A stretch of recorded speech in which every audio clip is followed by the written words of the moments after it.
Hi, Dom. Great to be with you again. Hi, Henry. How are you? What's going on in your neck of the woods? Yeah, no, a lot of stuff going on this week and next. So I mean, just in terms of what we've just had this week, we had the ECB. So they cut once again as expected. Really, it was quite a boring meeting, to be honest. They didn't update their forecasts because of the meeting, but there wasn't a lot of extra sort of commentary really from Lagarde or from the press, really, or from the sort of statement even, which is kind of what I'd expected. Right now, the ECB is very But, much, they're all, sorry, continue. but Henry, does it make sense for the ECB to cut when Europe seems to be having a supply shock rather than a demand shock? I mean, it is. I mean, I think the key thing that their line is right now is that they can get back down to neutral.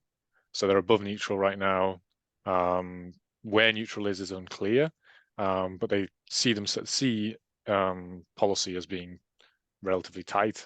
And whilst, I mean, I think supply shock, I'm not so sure of. I think the issue right now is, I mean, the real sort of worry is the tariffs, and I think the way that they would see the tariffs is partly in inflation, if there is retaliation, but also it's going to probably really hurt their manufacturing and probably could see to their from their perspective is a rise in unemployment, so a real kind of loosening in the labor market. Um, and right now, they're really kind of a lot of their expectations are based on um, consumption bouncing back because of real wage rises, etc. But we've not seen it yet. So anything that kind of disrupts that is, I think, is a little concern for them. Are they not spending their ammunitions before they found out what the US has actually in store for them?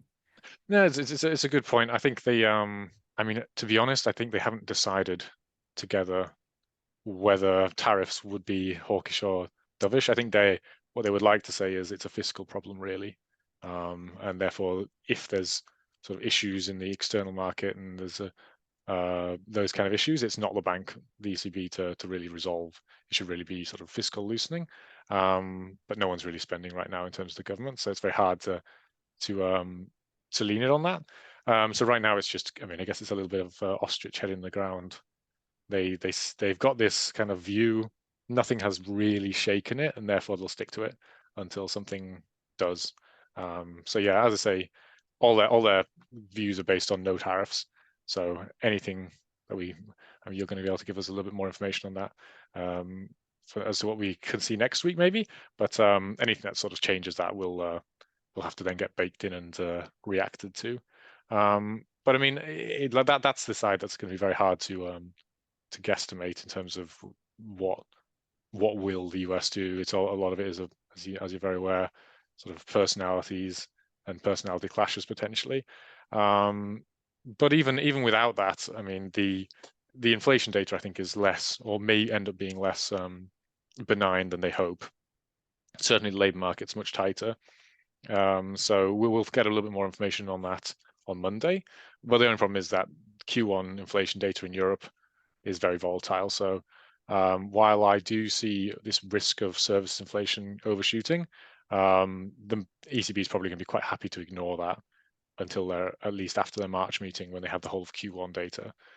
So that's what we're watching sort of this week. Will be on Monday we get the January inflation and seeing if that services momentum was strong. Just from the national numbers, German was relatively strong, France was relatively weak, but they looked a bit strange. So we'll have to be just get the kind of overall numbers before we really take a strong position. But that's something that's kind of quite important. And that's pretty much everything that we've had this week from Europe, really. Um, as I say, a lot of it is tariff watching. But then this coming week, so one thing that did kind of slightly interesting come out of her presser was she sort of highlighted that on February the 7th. So on Friday, the ECB is going to release an estimate of R star. So An basically, estimate of R star, you see, in the US, we are much more pragmatic. yeah, We accept that we cannot get reliable estimates in real time, and we don't publish or spend time getting those, but perhaps, when you are a central bank for God knows how many different countries, this is one Yeah. of the rituals you follow to build consensus. Yeah, I think it is partly a consensus building exercise. I think it may have also been kind of forced upon them by the fact that well, not each, but quite a few of the national central banks have been giving their own opinions about where our star may be or they think it is for the last few months, really. And it is kind of like classic central bank problem where, I mean, they sort of say, as they say, they feel like they're restrictive right now, so they can keep cutting, but they don't know at which point it stops being restrictive. And I mean, I think the German Bundesbank head Nagel kind of summed it up pretty well, not to his credit, but saying basically, we don't know where our neutral is, but we'll get there. So I think that's so I think for now, I think as you say, it may be about kind of trying to get them a little bit more combined, sort of conjoined in terms of where they are discussed. We may also just get a really, really broad estimate. So right now, I'd estimate somewhere between 2% and 2.5% is where most of them see it. So if we get an estimate like that from the ECB, it really doesn't tell us very much extra, to be honest. Well, apart from maybe formalizing that, but equally we could get a 1.75 to 3% or something really useless, or probably not 3% in fairness, but yeah, it could be quite a broad band. So it might be a lot less useful than that. So that's the main things on the European side, at least. And then we have the Bank of England, which is expect will cut. They'll be updating their sort of forecasts. So we're putting out a preview on that. But expectation it will be dovish, and they've been quite explicit, really, that their base case, I think, is for 100 basis points a cut this year, versus market, which is, I think, only just come around to about 75 basis points, and has at times gone down to like 25 basis points because they've just basically been driven by Fed pricing. So it'll be interesting to see if we get stronger tone around that, about the bank basically saying we're intending to cut 100 and we could have upside if things really turn over in the labor market, and to see if that actually does drive some divergence between US and UK rates, because that's been a bit of a painful one, trying to sort of call when that's going to happen of late. Yeah, we now have LLM indices for all the major central banks, and as Ben wrote, Yep. one of surprise, the Fed has a lot of influence Mm. on other central bank policy setting. No, absolutely, yeah. So it's a good piece, I would flag. Definitely. In all fairness, I think it could be because the UK and the Eurozone are more dependent on external demand. So the exchange rate Yeah, certainly the UK, that's for sure. matters more than for us American, who are really, domestic driven. No, absolutely. I mean, and also, I mean, global economies do move in waves. So when the US is doing well, generally the world can sort of benefit from that as well. We So hope. we hope. But coming on to the US, there's obviously quite a bit of interesting data there Oh, next nothing week. ever But happens in the US. exactly. Um, Yeah, sure. So this week we got the Fed, though in my view, the Fed was completely upstaged by DeepSeek and by President Trump. But so the Fed, as expected, no change in the economic assessment or in the policy outlook.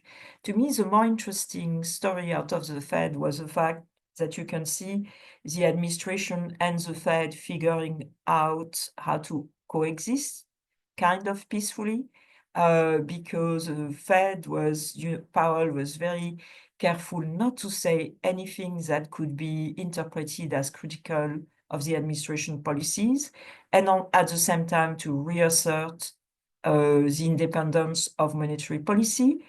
And after the presser, so obviously one of the people who watched the presser was President Trump.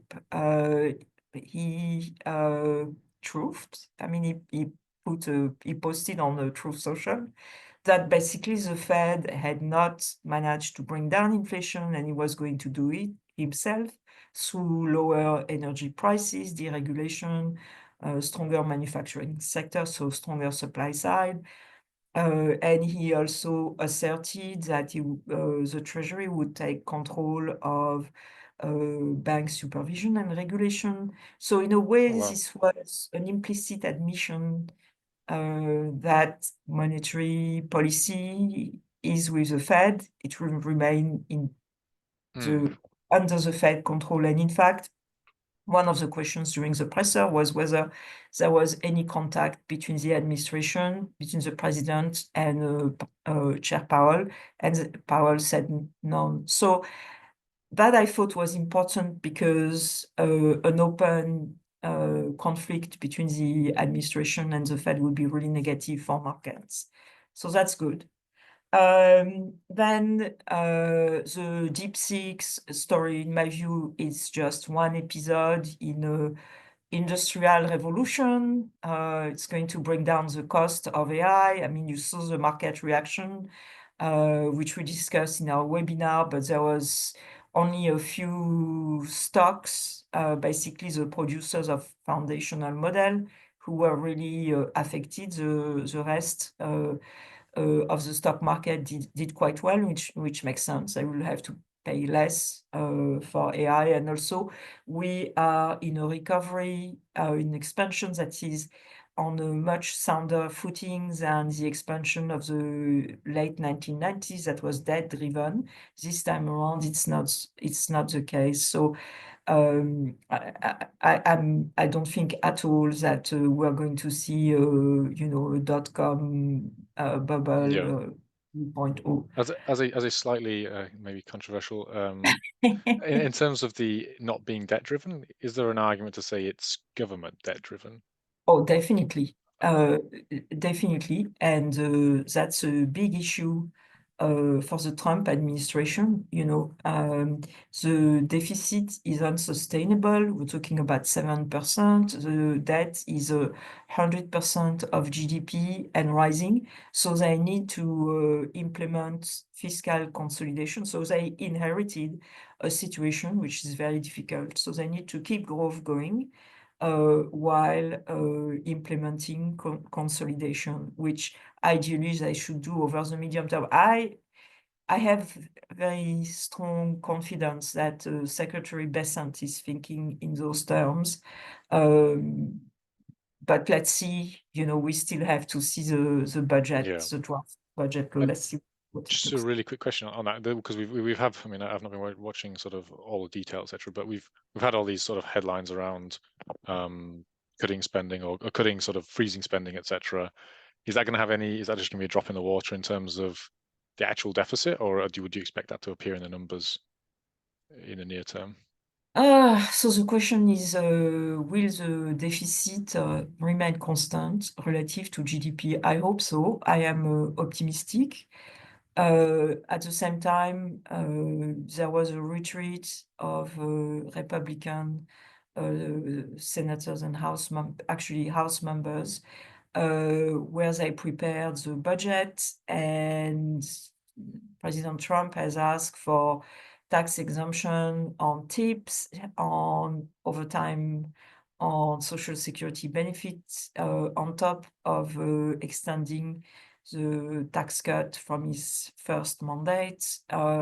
This has to be funded. It's not clear how you can fund it given the structure of spending. So we'll see. I remain cautiously optimistic, but it's not going to be easy to keep the budget deficit from increasing and implement all the tax cuts that President Trump has promised. So we had the Fed, then we had DeepSeek, and then we had a flurry of executive orders, including one that froze all financial assistance from the federal government, which turned out to be very disruptive. For instance, 1/3 of states' revenue comes from grants from the federal government. So the administration overturned, canceled that freeze in federal assistance. And I think it's good because it shows pragmatism, and responsiveness. And I hope those will be present when it comes to the implementation of the tariffs on Mexico and Canada. So maybe we can move on to the what's coming next week. No, absolutely. So tomorrow, February 1st, the President Trump has promised to implement 25% on imports from Canada and Mexico, which could be hugely disruptive. For instance, Midwestern oil refinery rely on Canadian oil, so they could suddenly face a 25% increase in their costs, which they would pass on, and so on and so forth. So it's still, the latest is that it's still in flux, that the administration that is trying to find a compromise with Mexico and Canada that would avoid the application of these tariffs. But we'll see. I think early indications are that for all the tariff pronouncement of President Trump, actually, he seems to be very pragmatic, both in terms of letting the Fed be the Fed, even though it's not his natural inclination, and of the way he reacted to the reaction to the pause in federal financial assistance. So I'm hoping that the imposition of tariff will be avoided, though since tariffs are going to be a source of revenues, I'm quite convinced that they will figure in the budget and that we will see a fairly significant increase in the budget. But let's see for the details. Absolutely. So that's the administration. Then in terms of data, we have the NFPs, and it's going to be a super interesting number this time around because we will have the benchmark revisions based on the birth death model. Actually, the revisions are based on unemployment insurance records. So once a year, the BLS takes a very exhaustive look at unemployment insurance record to adjust the numbers. The thing is, because of the enormous increase in illegal immigration over the past few years, it's likely that unemployment insurance understates the number of people in the US. So that's an issue.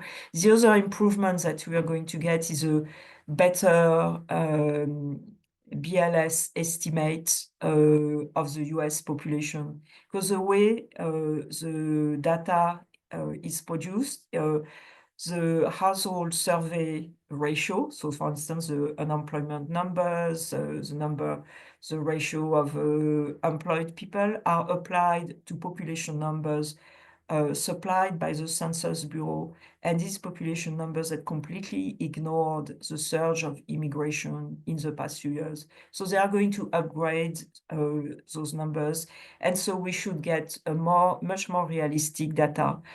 But to me, a third aspect of this release that's really interesting is that the consensus is for 150 total from about 260,000 last month. So a huge decline, which is not all the fires in Los Angeles. Those are probably about 20K, no more.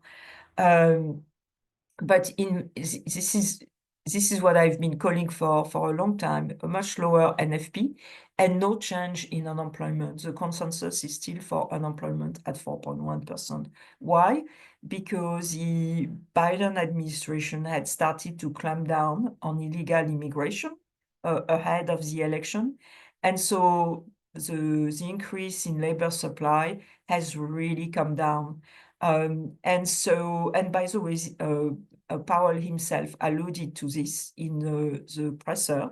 He said that with less immigration, you would need a smaller increase in employment to balance the labor market. And I was a bit early. I discussed this in November, but I think we are going to finally see it. Otherwise, we will get the beginning of the month data, so the PMIs. personally, I'm not, as an economist, I don't give a lot of weight to those PMIs because they've really decoupled from growth data, which in my view reflects largely that partisan bias. You can see in the surveys, depending on the partisan affiliation of the respondent, they tend to be more optimistic or pessimistic. So I understand that it's important from a trading perspective, and we have our monitors that give a sense of the market impact, potential market impact of surprises there.